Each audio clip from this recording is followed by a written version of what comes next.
नमस्कार, मेरा नाम साहिल कुमार है और आप एक न्यूज 24 देखें। जी हाँ, मनरेगा का पैसा कौन देगा, कब देगा? आखिर 3500 करोड़ रुपए की लगभग बकाया राशि जो है कौन देगा? गरीब रो रहे हैं, कलप रहे हैं, लोगों को जो है परेशानी हो रही है। काम किए हुए मजदूरों का पैसा कौन दिया देगा? जी हाँ, राजद के मुख्य प्रवक्ता शक्ति सिंह यादव ने यह सवाल उठाया है। जरा क्या कुछ कहा है, पहले आपको वीडियो योगदान की चर्चा कर रहे हैं। शिवराज सिंह चौहान जब बिहार की धरती पर आए तो लगा कि बिहार को देगी, लेकिन मनरेगा मजदूरों का पैसा जो 38 करोड़ रुपया अभी तक बकाया है, इस सवाल पर वो चुप्पी साधे रहते हैं। और हमारी जानकारी के हिसाब से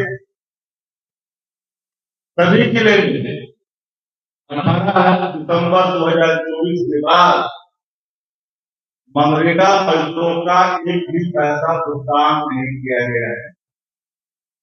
बिहार सरकार के ग्रामीण विकास मंत्री को इस सवाल पर जवाब देना चाहिए और मुख्यमंत्री को खुलकर के सामने आना चाहिए।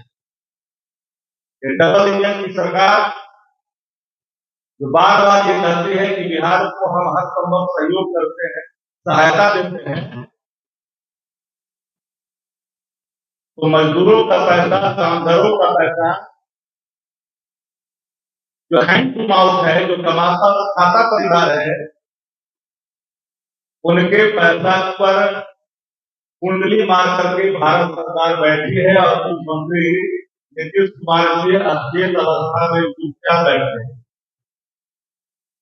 हम लोग ऐसे ही नहीं कहते हैं कि बिहार में नेता प्रतिपक्ष तेजस्वी प्रसाद यादव जी ने लगातार आप लोगों को मुखातिब होकर लिखा है कि कोई एक काम बताया बिहार की सरकार जिसमें बिहार अव्वल है, और सरकार का कामों का आकलन का जो आधार जो नीति आयोग है, नीति आयोग ने बिहार को हर क्षेत्रों में पिछड़ी माना है।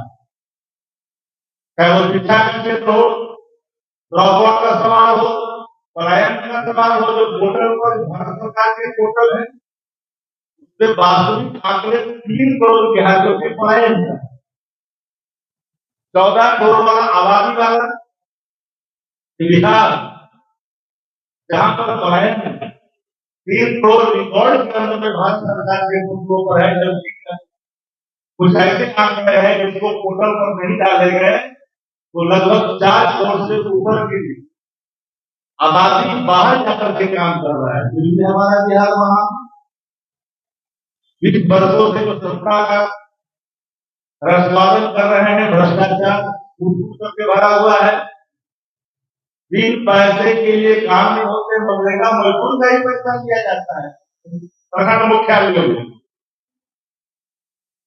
एक पत्रकार साथी यहाँ है, सबको पता है, इनको भी यही काम करता है, तो बिल चढ़ावे का इनका भी काम नहीं होता है। प्रखंड मुख्यालय हो, जिला मुख्यालय, सचिवालय का मुख्यालय, गरीबों का आह लेने में घर की जो सरकार है, डबल इंजन सरकार, वो पीछे नहीं रह रही है। करना चाहिए गरीबों की आह। इतने अचेत होने के बावजूद भी गरीबों का आह से नहीं डर रही है सरकार।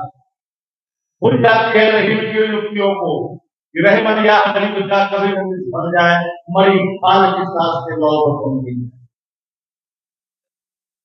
गरीब का पैसा सूद लेता है, कर्ज लेता है, गांव में काम करने वाले लोग मेहनत करता है, जॉब कार्ड है उसका, मजदूरी करता है,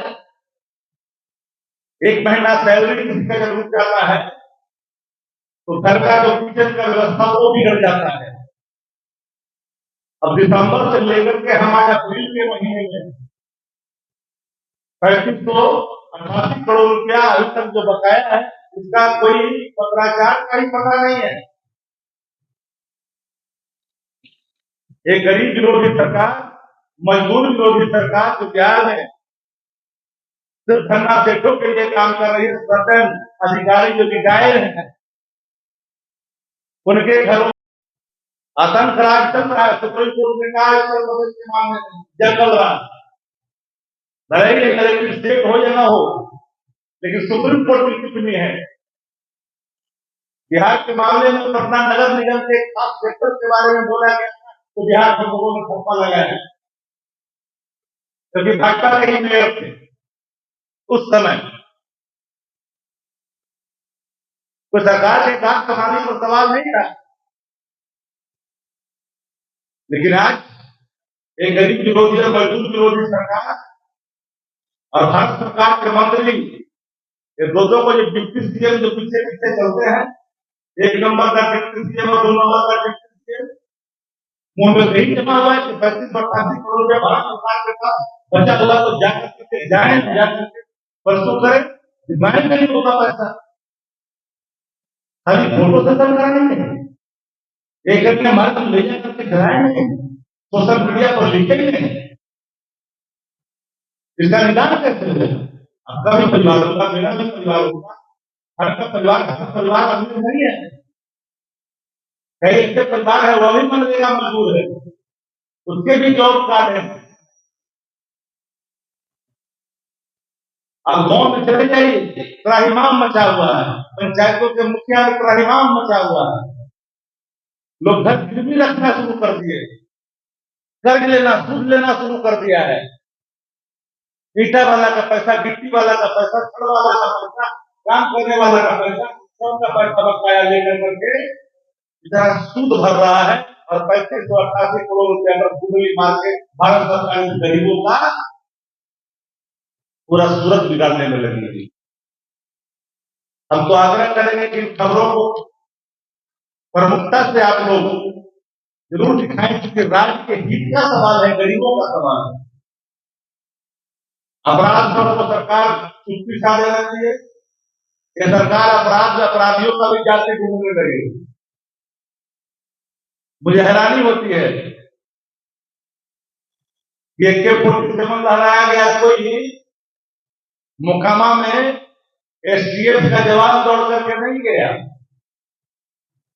अपराधियों की कोई जाति नहीं होती है, अपराधी होते हैं, चाहे वो किसी धर्म से वास्ता रखता हो, लेकिन जिस सरकार में बैठे लोग अपराधियों की जाति गिनने लगे, वहां कानून का राज समाप्त हो जाता है, वहां सत्ता संरक्षित राज कर सकती है।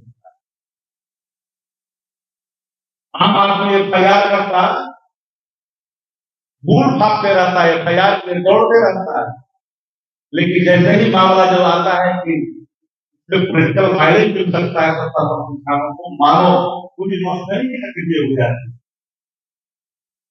और वास्तविक चीजों से अलग हट करके नैरेटिव सेट करने की कोशिश की जाती है। अपराध से कराता बिहार, भ्रष्टाचार से कराता बिहार, बेविचार अनाचार से कराता बिहार, और गरीबों के निराले के कितने में लगी ले सकता है। इसलिए हमारा ये सवाल आप सामने देख सकते हैं, ये जो रिपोर्ट है अंकित है 3588 करोड़ रुपया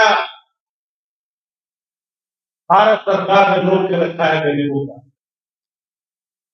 एक सवाल राज्य का है, गांव का है, किसान का है, मजदूर का। हमने जब सवालों को पहले छेड़ा, इस पर गंभीर नहीं लिखा था। सत्ता में बैठे लोग जनता दल के बड़े बड़े जो चमकाने वाले चेहरे, उनको इस पर जवाब देना चाहिए, नैतिक बल है तो जवाब देना चाहिए। नेग्लिजेंसी किसकी है, अवरोधक कौन है जो पैसे को रोक रखा है? बिहार की सरकार, महाराष्ट्र सरकार। अगर भारत की सरकार उस पर रोक रखी है। अभी आपने सुना, उन्होंने स्पष्ट तरीके से कहा है कि कौन देगा मनरेगा का पैसा। 3500 करोड़ रुपए की राशि बाकी है, जो गरीब मजदूर काम किए हैं उनका पैसा फ्लड टैक रखे हुए, बड़े बड़े अधिकारियों के घर पे उससे पैसा निकल रहे हैं, वो लोग फ्रॉड कर रहे हैं, वो लोग भ्रष्टाचार कर रहे हैं, और बहुत सारी बातें कही है।